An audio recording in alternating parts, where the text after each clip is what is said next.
қандағы қанттың деңгейін төмендететін табиғи жолдар. Саламатсыздар ма, құрметті YouTube көрермендер? Бүгін сіздерге қант диабет ауруы не себепті пайда болады, қандағы қанттың деңгейін қалай түсіруге болады, сол туралы сөйлесеміз. Міндетті түрде видеоның соңына дейін көріңіз. Мен бастаймын. Кеттік. Диабет дегенде көпшілік адам қандағы қанттың деңгейі жоғары болып кетеді деп түсінеді. Қантты диабет 21 ғасырдағы ауыр асқынуларға дейін алып кететін осы ауыр аурулардың қатарына жатқызамыз. Сізде диабет бар жоқтығын үй жағдайында біле аласыз. Диабет ауруы сізде бар екенінің бірнеше белгісі, яғни симптомдары: аузың құрғауы, және де көп мөлшерде сұйықтық ішу, көп шөлдеу, көп кіші дәретке шығу, денедегі жаралардың бітуінің қиындауы, артық салмақ, бедеулік. Ер кісілерде тестостеронның деңгейі төмендеп кетеді. Терідегі әртүрлі қышыну болуы мүмкін. Теріде қараю белгілері, акантоз деп айтылады. Немесе осындай жиі грибковый, яғни санауқақты инфекциялар жиі сізде мазалайды. Белдің айналасы әйел кісілерде 82, ер кісілерде 92-ден артып кететін болса, сіз өзіңізді екінші типті қантты диабетке келе жатырмын деп түсіне беріңіз. Қантты диабет артық салмақты семіз адамдарда ғана емес, барлық адамдарда да жиі кездеседі. Диабетпен ауыратын адамдарда үнемі иммунитеті төмен болады. Және де денесінен әртүрлі өзіне жараса иістер шығып тұрады, жағымсыз иістер. Көп тері, әсіресе қыс мезгілінде де, оның үстіне кешкі мезгілде де жиі тері осы диабеттің бір белгісіне жатқызамыз. Диабеттің емі бар ма деген сұраққа, диабеттің емі бар, әрине, бірақ оның аурулық дәрежесіне және де қай типті диабет соған байланысты. Диагностикалық мақсатта өзіңізде қандағы сізде қантты диабет бар жоқтығын анықтау үшін қарапайым ғана тамақ жегеннен кейін 2 сағаттан кейін қандағы қанттың деңгейін тексеріп көру қажет. Тамақтан кейін 2 сағаттан кейін қандағы қанттың деңгейі 6-дан жоғарылап кететін болса, сізде қантты диабет алғашқы пайда болып келе жатыр деп түсіне беруге болады. Қантты диабеттің негізінен 2 түрі бар.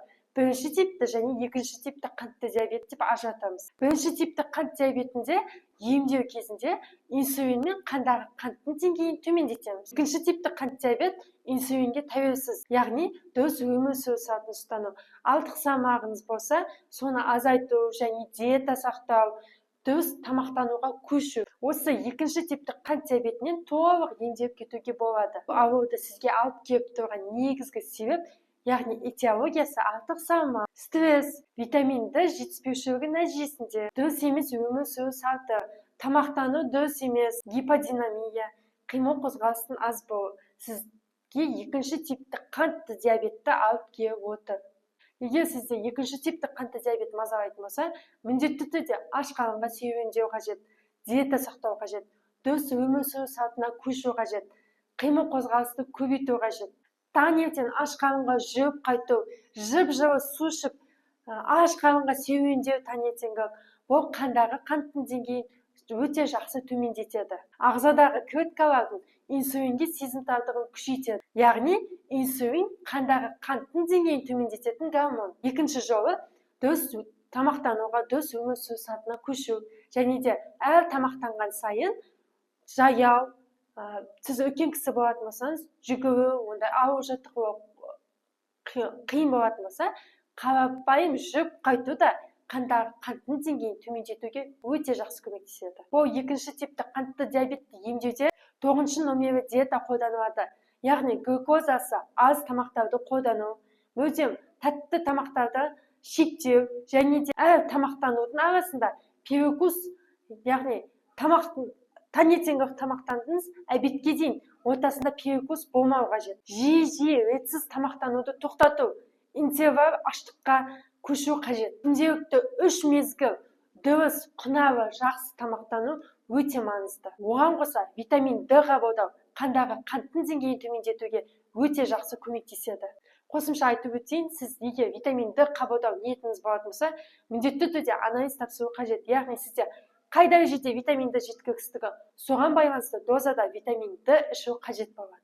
Одан бөлек денедегі майларды ерітіп, бұлшықеттерді көбейтіп шынықтыру осы қандағы қанттың деңгейін төмендетуге, яғни қантты диабет ауруын жеңуге өте жақсы көмектеседі. Егер адамда бұлшықет массасы болмаса, оның орнына май басып кеткен болса, майдың деңгейі бұлшықетке қарағанда көп болатын болса, адамның денсаулығы соншалықты сол дәрежеде төмендей береді.